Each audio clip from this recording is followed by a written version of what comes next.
Hello, welcome back to Getting Into TV. It has been way too long since I last released an episode. This episode was actually recorded 18 months ago with Abigail Dankwa, and she has directed things like Have I Got News for You, the Olympic opening ceremony in 2012, Big Brother, and so much more, including things like Pointless as well. The reason this episode is so late in coming to you is I actually lost the files for so long, like the BBC did with a lot of their shows from the 1960s. But luckily, I found the files, which means I can bring this episode to you today. Abigail shares so many great tidbits from her life, how she got into TV and what it was like working on something as big as the opening ceremony, but also goes in depth on multi-camera directing and fixed rig directing, as well as talking about the state of being a freelancer right now in TV and the importance as well. Probably the most important thing she speaks about in this is the importance of understanding your money and making sure you save when and where you can. I started off by talking to Abigail all about how she got into TV. Thank you for inviting me on this. This is quite exciting thing to do. Thank you. So when I was very young, I wanted to work in television, but I didn't know exactly what I wanted to do. But I also wanted to be a fashion designer. And I have a very Ghanaian mother who told me that neither of those things were professions. And I had the choice of going to be an accountant, a doctor, and a solicitor. And I think if she had to pick, she would say I should be a lawyer because, as far as she's concerned, I like to argue a lot. I don't think she realizes I like to argue a lot with her, but we'll move along. So I did. Went to university, did politics, didn't particularly like it, left it, worked in retail for a while, then just a random event that happened when one of my friends was going, they were moving into a new house in Stockwell and they had a moving in party and I went there and I met some of her flatmates and just got talking and he told me that he worked in this photographic agency and I was like, oh my God, that's amazing, I'd love to do it. So long story short, I did some work experience for him on my days off from working in retail, not realizing the work experience time that I decided to do it was August, and nothing happens in fashion in August. Everyone's on holiday, so I ended up working as a model agent at Select Models. Worked there for 5 years. Worked at another photographic agency. Then went back to his agency there. Really enjoyed my time in fashion, but wanted to explore television because that was also the other thing that I really liked to do. So I went and did work experience at a very small digital TV channel. At the time, it was called Community Channel, and I went there as work experience. I was supposed to be there for a month, and long story short, with that, I ended up staying for 5 years, and for the last year and a half of those 5 years, I ran the channel, which was great fun. Wasn't expecting to be there. I went there thinking I was going to be there for probably a minimum of 3 or 4 months and go into what I called proper telly. And I wanted to at the time go into production to be a producer, but stayed on there in acquisitions and then running the channel, which was great experience. With hindsight, was the best thing I did because that experience, because I didn't have a first degree, helped me get into NFTS. So I went into NFTS in 2010, did a master's there, 2 year master's producing and directing television entertainment. And when I got there, I thought I wanted to be or work towards becoming an entertainment producer when I came out. The directing element of it, which is multi-camera and studio work, I didn't really give. I was like, I don't really care about that. I'm just here to be an entertainment producer. That's what I want to do. And then sat in the director's chair and I was like, oh my God, this is amazing. The power. And so I changed my mind. Yeah, so I was really fortunate through various work experiences. We had a trip to Lucerne in Switzerland where I met a guy called Harry Huser, who was a director. And I basically, on that trip, which was to help them set up for the Rose Door. So they have a sort of a big sort of conference festival thing. And then the last 2 days, they gave up to do the actual award ceremony, which he was directing, and I was his assistant, which was great fun. We got on really, really well. And again, long story short, when we finished that job and we came back to London, he then emailed me because we stayed in touch to say that he was going to pitch to the opening ceremony of the Champions League final at Wembley. And if he got it, he wanted me to be his assistant because apparently he didn't actually know anybody else in the UK. So one part of my brain was like, yeah, that's amazing. Of course I'll do it. The other part of my brain was like, I don't know what that means, but whatever. Sent him an email saying, yeah, I'd love to do it. And put at the very bottom, may the force be with you. And he came back and said, Abigail, the force is with us. We're going to Wembley. So I spent 10 days off of my time at NFTS to help set up this opening ceremony, and we had the best fun. We did this. There was a massive choreo piece. We had Tinsy Strider and Usain Bolt were in it. It was crazy. It was absolutely crazy, but such great fun. And also, I was really super keen. So there was two bits going on. So Harry was doing the opening ceremony for that, and so that was going out on Sky. And then his business partner, Robin, was doing what they call fan entertainment. So it's for the fans in Wembley before the kickoff happened. So it's like the road to Wembley. It's like how did the, for the very start of the season, what happened? What fans, sorry, what football teams were knocked out? Who got the most goals? Who's the best goalie? All that kind of stuff. So basically, it's a 3 hour show just for the fans in the stadium before kickoff. So I would help out Harry and his floor manager by getting their comms together, doing their paperwork. It wasn't part of my job. I was really supposed to be there just for Harry, but I would help Robin and his team get all their stuff together. And the floor manager on Robin's thing, so the fan entertainment thing, really liked me and sent me an email saying, well, we'd love you to help us out on. So after this job finished, I'd love you to help us out on this little job that I've got, whether we want new blood coming into the industry. Are you available in October? And that would have been October 2011. Again, long story short, because these stories are quite long. That ended up being one of the audition stage managers on the opening closing ceremonies of the Olympics and Paralympics of 2012. I'm a big Danny Boyle fan, so I think the opening ceremony was amazing. I imagine that was an amazing experience, especially so new into like Oh, all of that kind of stuff. it was an amazing, scary, fantastic, frustrating, just unforgettable experience. There were funny things. I think people forget the amount of vitriol there was against the opening ceremony because there was, I remember reading, I think they managed to get a picture of one of the sort of models of one of the sequences, and they were basically, I remember being on the front of like Metro and they were ripping it to shreds. And everyone was going, it's going to be rubbish. The weather's going to be rubbish. No one's going to come. It's going to be awful. And I remember we were at Three Mills where Danny Boyle was going to give this sort of like a speech with animatics about how his, vision of the opening ceremonies was going to be. And I remember on the way in, reading the Metro about how rubbish it was going to be, going, what have I just signed up for? But We did it. We had the most amazing time. We did I think it was the opening ceremony Paralympics, and it was all the different vehicles that they had. And I remember I was looking after one of the VOMs. So they call it a VOMs. This is back in the Roman times when people used to go there, see all their mates, eat loads of food, drink loads of wine, go around the corner, be sick, then come back and do it all over again. So that's where the VOM is. So that's where you come out of the different entrances or exits in a stadium. So I was overlooking one of the VOMs, and we had like cars and motorcycles, loads of just different vehicles, and we were just about to go on, and one of the cars broke down. Trying to keep your calm when you know that there's God knows how many people. There's 80,000 people in the stadium. There's about 1 billion people all over the world watching this thing, and some car's gone down, and you've literally got to phone the equivalent of the AA to come round to get it sorted, and all you can hear is the show caller calling, so you're getting closer to your bit, and you're just going, just got to keep going. It's going to be okay. It's going to be okay. So yeah, that was an amazing experience. It was a fantastic experience. Probably one of my favorite stories I've had about just how you got into telly. I think and what I like about it is definitely I feel like it's definitely set you up for what you do now in terms of like directing, Yes. like directing and fixed rig directing.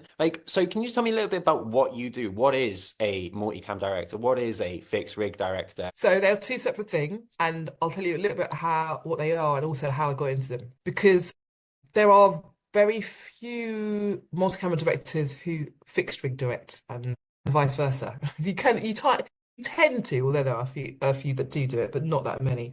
You tend to do one or the other. So you're either a multi-camera director, and that's studio shows like anything from the news is multi-camera directed, although they use robotic cameras. Pointless. Have I got news for you? So these are manned cameras, usually 6 or 7 cameras in a studio, and my job is to basically, as a director, you're the head of the head ofs. So I direct the cameras, but I pull in all the different departments together, and we're all working, hopefully, fingers crossed, to go in the same direction to deliver a show. So So I'll have a camera supervisor who looks after the cameras, camera operators, camera assistants. There'll be the lighting director and vision control. So they were looking after making sure it looks great. There'll be sound who obviously look after the sound and mics and the audience mics if they're needed to make sure grams played in, so any special sounds or music. Then you've got the floor manager on the floor who's my eyes and ears. Those are the main kind of people that I work with. And obviously you've got, the costume department, you've got hair and makeup departments as well.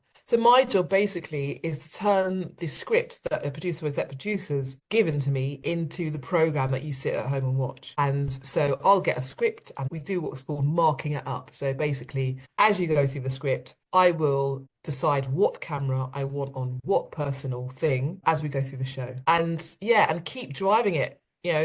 Obviously, where possible, you want the show with as few issues or problems as possible. But I think where the director really makes their money is when things go to the wall, and your job is to keep the train going with everyone with you and firefighting and fixing things. So, especially if there's a live show, but on pre-recorded shows as well, that things keep going, so we deliver the show. So that's essentially what I do on that show, that type of show. And that fixed and multi-camera can be pre-recorded shows, thing called as live shows or live shows. That's really what it covers. And it can cover any particular, it can cover news, sports, entertainment, daytime, so Loose Women, GMB, all those shows are Really kind of like multi-camera shows. So it's literally called multiple cameras. And so I sit in a gallery with a vision mixer who's cutting the shots, with a script supervisor who's basically helping me keep to time and making sure as we're counting down, if it's a commercial show, counting down to breaks or counting down to something going or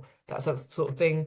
You will probably have in the gallery, depending on the studio, but usually you'll have the auto cue, so that's the person running the machine that the presenters will read off. You might have graphics inside there, so on a show like Pointless or Lingo, which I've also done, there'll be some graphics being fired off. So I would basically cue those to happen at certain given moments. So yeah, there's lots of things going on, and your job is to bring it all and keep it all together. And so my job isn't to know exactly the minutiae of all the different people in the departments. I have to have the right people who know exactly what they're doing. They're at the top of their game. But my job is to make sure it all comes together as one cohesive program with as minimal amounts of issues or problems as possible. So that's multi-camera directing. Then you have fixed rig directing, and that's slightly different. It's multiple cameras, but you're talking, well, depending on the show. So I did Grayson's Art Club twice. We had 6 cameras on that show. And that was just lovely. It was one of my favorite shows to ever direct. It was Grayson's fantastic. His wife Philippa's fantastic.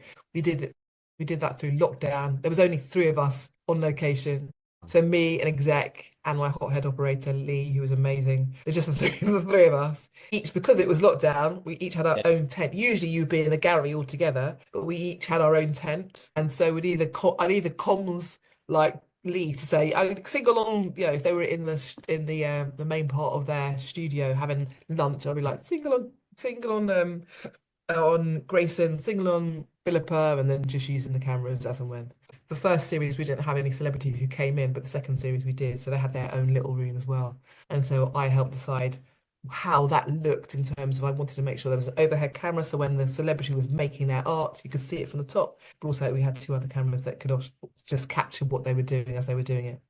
But I actually started on Big Brother. So my first proper directing show was on Big Brother, which was great. I can't remember exactly how many cameras. Anything between 80 to 100 cameras through the Big Brother house. Oh, wow. You direct that show in pairs, so there's 2 directors, because it could kick off in the kitchen, and then all of a sudden there's a splinter group who's gone up to the sky room and they're all chuffing away on cigarettes, hanging somebody off in the other room. So you can't, as a director, cover it all. So you have another director. So one will take one position, which is the kitchen. Another person will go up to the sky room. That was the set that I had when I was doing it in, I think it would have been 2015, I think. And so yeah, and with that show also you have manned cameras. So you have the set, but wherever there is a mirror, there potentially will be a camera. So you had 5 or 6 cameras, manned cameras, to get beautiful shots, long shots. We used to do things like if someone was in the living room and so they were slagging off someone who was underneath a sky bar, you could get a long shot and pull focus between them, so you can get those relationships of between people who either like each other or don't like each other.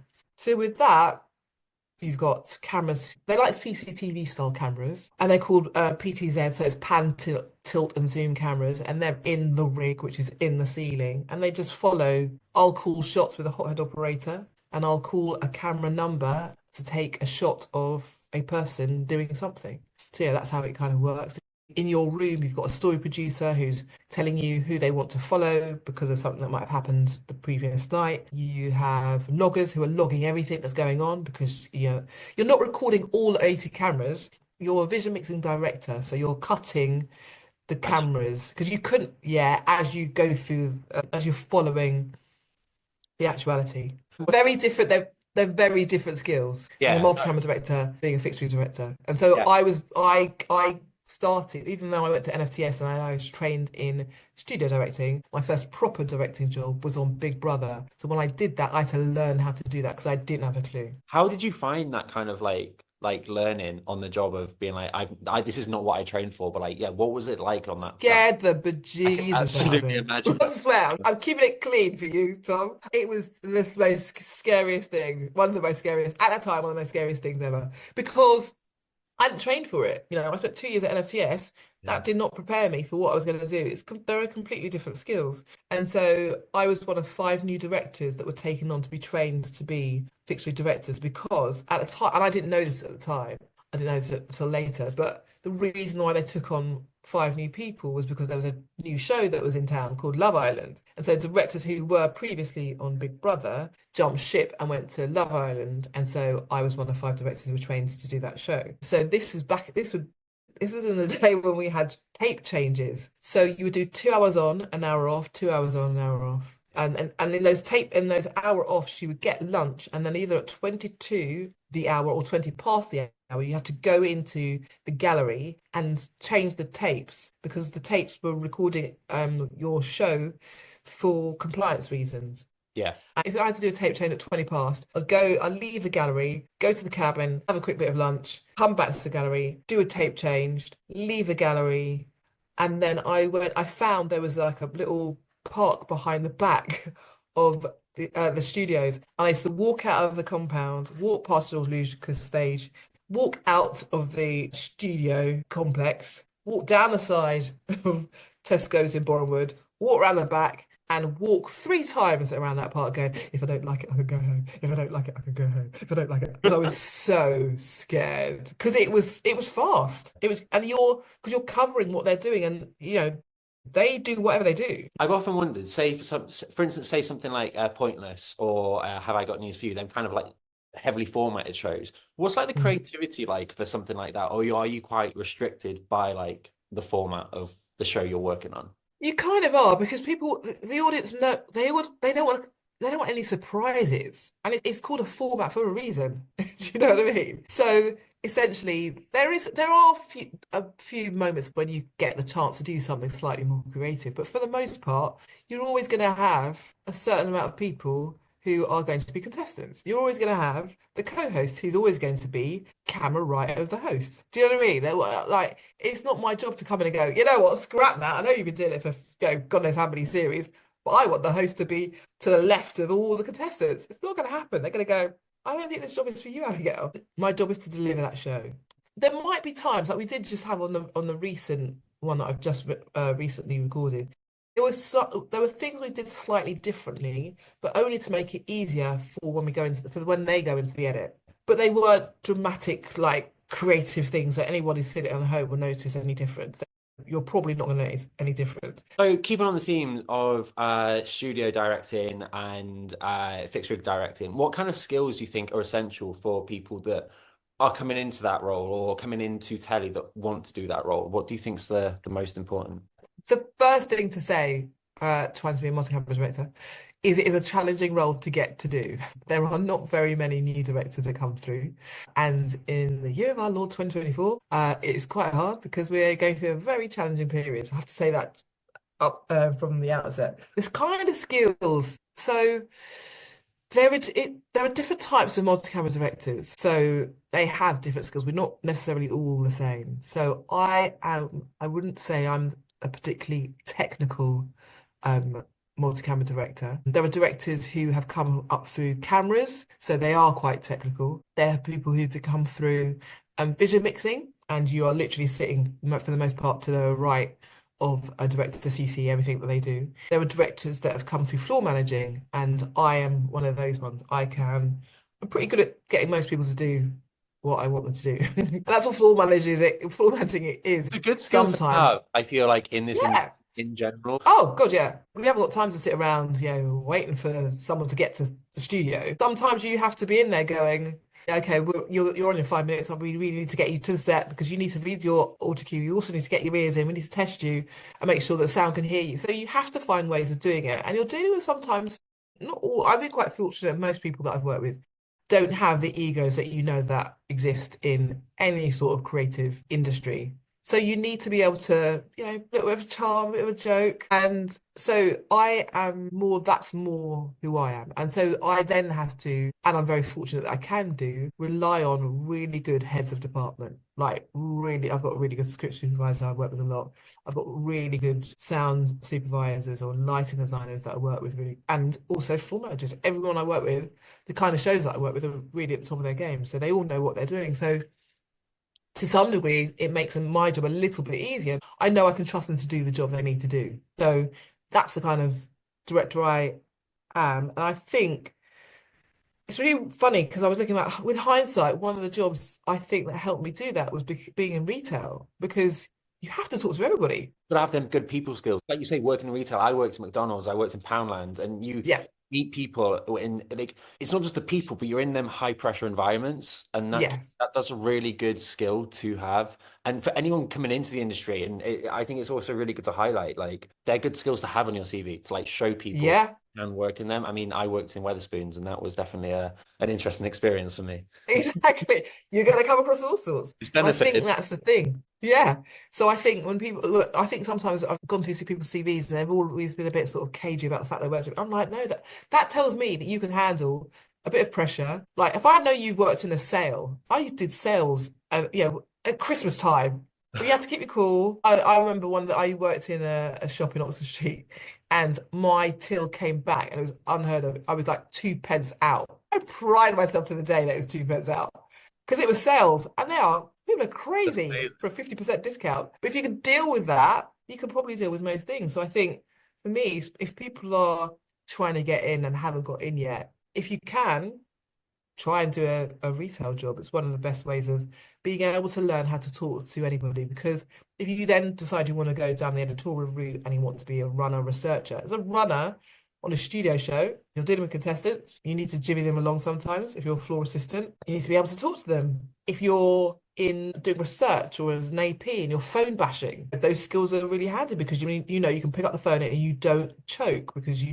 can just have a chat with anybody. So I think those skills are really important. If you've done your CV right and you've told the story of yourself right when you go in an interview, you could use that and say, yeah, I'm used to talking to loads of people. I'm used to, talking to anybody. I have no problem stopping people on the street and having a chat with them and trying to get them onto a show. I think they're good skills to have. Definitely. I completely agree with you. It's tough basically out there for freelancers at the minute. It can be, and it is unpredictable at the minute. It's just hard. It's just the way it is. How do you handle like the ups and downs of being a freelancer and kind of like, what do you think people coming into the industry should be prepared for? Oh, okay. That's a question, Tom. It's really funny. Yeah. A couple of weeks ago, I think I was outside White City Station and it dawned on me that I'd been a freelancer for nearly 10 or something years. And I was like, my God, that's gone so fast. It's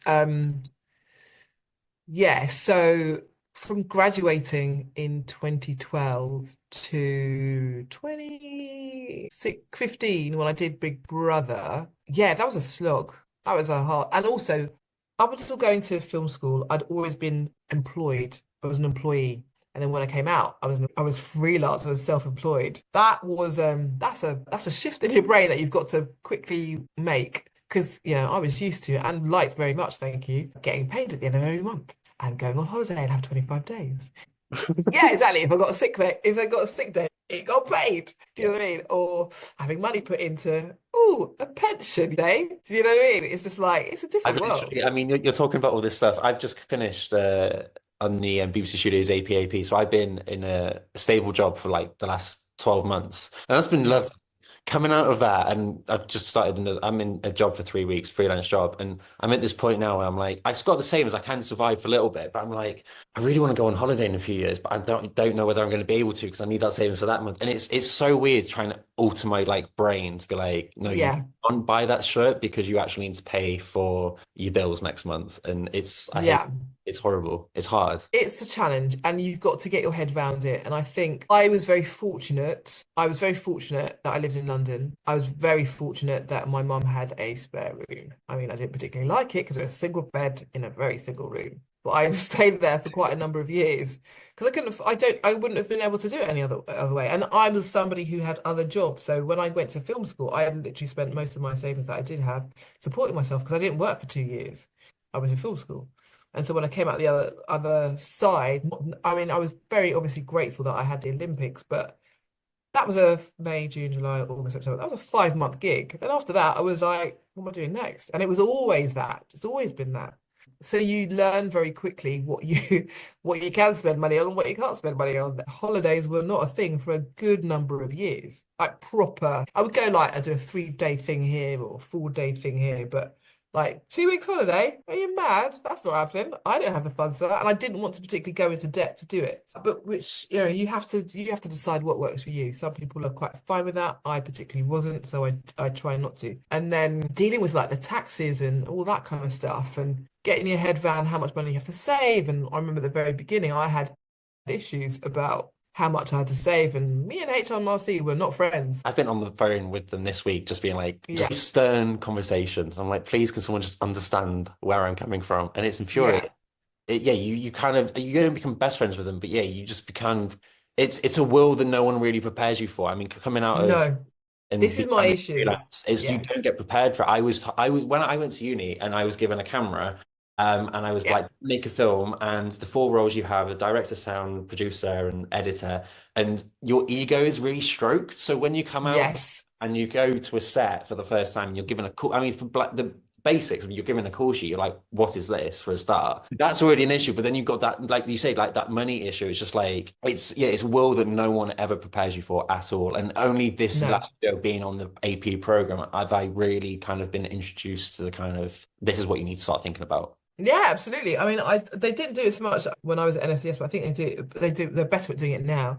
But we didn't have any. It was like I went to arguably the best film school in the world, but I was not taught about the business of being a freelancer. Do you know what I mean? It's a very different, it's another skill. And this is the thing that I say to especially my mentees and people who are new into the industry and they're asking me for my advice.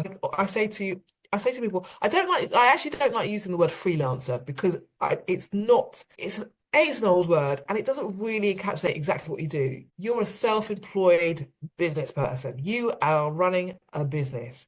And there are things in that business that you have to do in order to keep yourself afloat and keep earning. So the first bit of the job of your business is you are the sales and marketing department because you've got to go out there and sell yourself. So you have to send your CVs. You have to go and meet people. Do you know what I mean? So you've got to sell yourself slash be an agent for yourself. That's your job. That's the first part of your job. If you do not understand this, I can't help you. That is what you are doing. The second bit is the bit that we all think we're here for. So in my case, I think I'm here to be a director, which is true. I am a director, but I can't get to be a director unless I do the sales and market and agent myself. And the third bit is you are now the accounts and bookkeeping department of your business. Because if you don't do that after doing the job, Yeah, you don't have a business. no, But people fail to realize your job is not the thing you came in to do solely. It is three very distinct parts, and sometimes those parts are running concurrently. Like I've just recently finished a job. I now have to put my invoices in, and I'm going into prep on a new job. Do you Mhm. know what I mean? And in the middle of that, this week, I've been going on meetings for jobs that don't even exist yet, just to say hi to people. Do you Yeah, know what I mean? yeah. That's the business. Yeah, no, This is the business. it's exactly like that. I mean, it's very similar to you. I mean, I finished my job next week, but I've started emailing people and just like not necessarily even asking for jobs, but just like can we have a coffee and a chat? But you mentioned there is all about the third strand, all about the keeping the books and the money and all that. I think my boyfriend's absolutely tired of me telling him every single day, this is how much savings I've got. This is when I can survive till. This is what we can do. Like he's like, it's like living with NatWest. I'm like, I'm sorry. I That's can't the business. think about it. That's the business. That's what we're It is. in. It is. What's that one thing that you wish you knew when you started out? That I mean, I'm a business person. Yeah. Seriously, that I'm a business person, and that I need to save out of every pay slip that I get a certain proportion for savings, a certain portion for expenses, a certain portion for tax, and then a certain portion for my day to day. And that's how I run my business now. So every time it comes in, I just do a percentage of it. No matter how big the sum of money is, the same percentage is taken off and it gets squirreled into different bank accounts. And there it sits until sometimes you might have to raid it Yeah. because this year's been a challenging year for most people. So I have used some of the savings that I had as my savings, not my tax savings, but my savings to ideally go on holiday to get me through some of the months when I'm not with work. Yeah. And then that's like as great as this industry is, it's amazing what we get to do. I mean, me getting to, I love just being able to kind of like, I work on Crime Watch a lot of the time, so I get to Mm. and meet some absolutely amazing people and just help like hear some amazing things. But obviously, the downside of that amazing thing you get to do is that insecurity. Yeah, I think Yeah. it goes back to that thing of really having to understand and have that support network around you, both in your family and your friends, both inside and outside of work. Don't just Oh, have, absolutely. Yeah. Don't just do the telly thing, telly friend thing. You need to yeah, have people who are going to ground you and pull you down just because, you know, you might have worked on Pointless and you've seen some of the celebs that come on there. That's not real life. It's a great time of your life, but it's not real life. I always say that you should find friends and you have to be quite discerning, whether they are telly friends or I don't like personally. I don't want to have telly friends. I want to have friends who work in telly. Do you know what I mean? It's yeah, very different. So I have friends that I work in telly, and then I have my friends outside of telly. But whoever they are, I want to be able to pop corks with them to commiserate when I haven't got the job or I've had a bad day or something's gone wrong, and also to pop corks with them when I want to celebrate. I've had the time of my life. I'm really happy. My friends have to be able to do both of those things, yeah. and I have to be happy that I can go to them in either of those states. Right? Their job isn't to make me happy. Their job is to be there for me if I need them, and vice versa. Do you know what I mean? No, I know So it's exactly. really important who you have you're around you. And you will have people who don't like what you do, don't understand it, and they're very quick to tell you or ask you, when are you getting a proper job? It's like, Yeah, really? it's Do so you know true. what I mean? No, yeah, I think that's good. Like some of the best advice. Well, I mean, everything you said has been amazing, but I think that specifically, I think it's important just to kind of like as great as the industry is, just have that network is so important.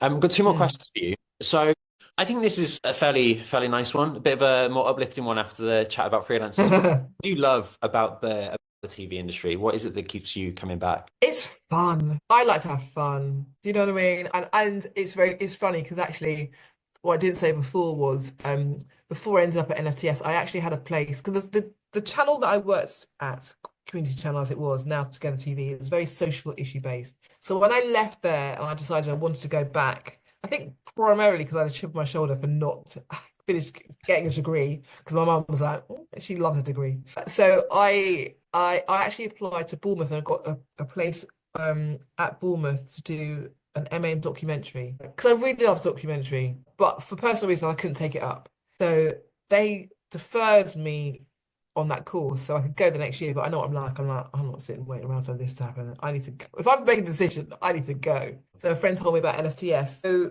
when I went to NFTS, because NFTS also they start in January, whereas I would have had to wait for the following September to go back, and I just knew that wasn't going to happen. So I looked at the website to see the documentary department and saw like Kim Longinetto and Nick Broomfield, all these big names in documentary, and I was like, they are not even going to let me over the threshold, let alone look at my application. But I kept going back to the website and I saw the producing and directing entertainment MA, and I thought actually that's my personality. And with hindsight, it was the best thing I ever did because I'm the sort of person, if something really bad was kicking off, I'd be saying something inappropriate about what was going on. You need to know yourself. I know myself enough to know that I am all about fun. That's what I'm all about fun. No. And that's why I like entertainment. And I think we're very fortunate in that you get to go some of the places I've been I was a floor manager before I came after the Olympics and before Big Brother. I was a floor manager on the Champions League, Super Cup and Europa Cup final. So I was bouncing around Europe for like 5 years, and that was amazing. I went to Macedonia, went to Milan, went to Berlin. Like that. That is one job I could go back and do easily now. Even being at Wembley the first time, you get a pass, and I literally could go anywhere in Wembley bar the men's changing rooms. And so when we finished doing the opening ceremony, I spent 90 minutes walking round the pitch or sitting in front of the fans on the halfway line. I used to just do that because it was just like, because I could. It was amazing. And I remember one year we were doing rehearsals with some of the presenters for the fan entertainment thing. And I was cueing the presenters in a rehearsal. I want to say Barcelona and Real Madrid were both doing their warm-ups. And at one point, while we were doing rehearsals and they were doing their warm-up, a ball comes and hits my ankle. And I look down and I looked up and all these players are going, give us a ball, give us a ball. And I'm like, I kicked that ball like I didn't have feet. It was awful. I I'd have skunked loved to it. have seen that. I've loved to Oh, have. it was awful. I have brothers, and growing up, like they just throw the ball at me, and I just kind of like walk away. I'm like, absolutely not. Like I'm not embarrassing myself. Which is what I should have done.